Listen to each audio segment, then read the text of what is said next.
Жалмауызды алдаған қыздар. Ертеде бір бай болыпты. Ол байдың 3 қызы бар екен. Осы 3 қыз тамақты көп жейді екен. Сол үшін қыздарын бай жаман көреді екен. Бір күні бай қыздарына айтыпты: «Шырақтарым, бүгін сендер қолдарыңа шелек алып, тоғайдан жеміс теріңдер».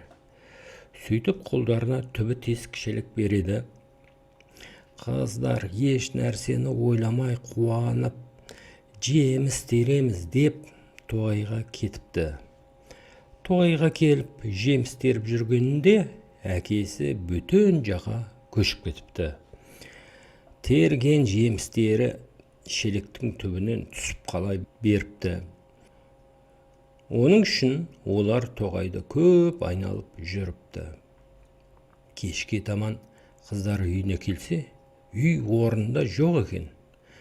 Қыздар жылап сықтаумен орнына түнеп, ертеңіне түре келсе, үйінің орнында бір айна, тарақ, ине жатыр екен. Қыздар инені, тарақты, айнаны алып жолға кете береді. Келе жатып бір уақытта жолым үйге келіпті. Осы үшін жолым үйде жалмауыз кемпір тұрады екен. Қыздар үйге келсе, үйде бір кішкентай қыз отыр екен. Сол қыздан олар сұрады: «Үйдің кісілері қайда?» Сонда қыз айтты: «Бұл үйдің иесі мен тағы менің шешем, жалмауыз кемпір». Қыздар қорқып, кешке шейін жалмауызды күтіп отырады. Кешке таман жалмауыз кемпір үйіне келсе, үйінде 3 қыз отыр екен. Оларды көрген соң жалмауыз кемпір қуанады. «Бір түстігім болар» деп, кемпір ертеңгілік аң аулауға бара жатып, үлкеніне айтты: «Мына кішкентайларыңды пісіріп қойыңдар, түске қайтып келермін». Жалмауыз кемпір кеткен соң, өзінің кішкентай қызын қазанға асып, өздері қаша берді. Түс келсе, қыздар жоқ. Қазан қайнап тұр. Жалмауыз кемпір келісімен етті жей бастады. Кемпір өзінің қызы екенін басынан танып, әлгі қыздарды қуа бастады.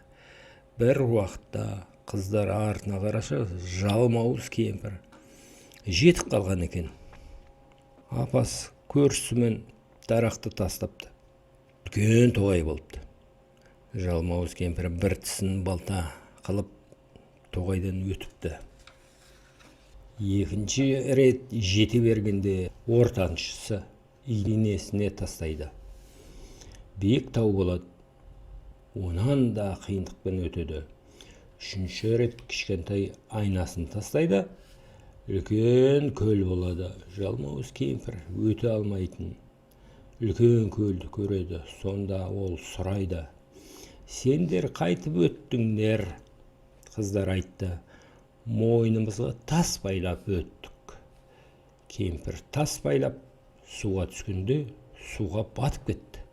Қыздар үйін тауып келді.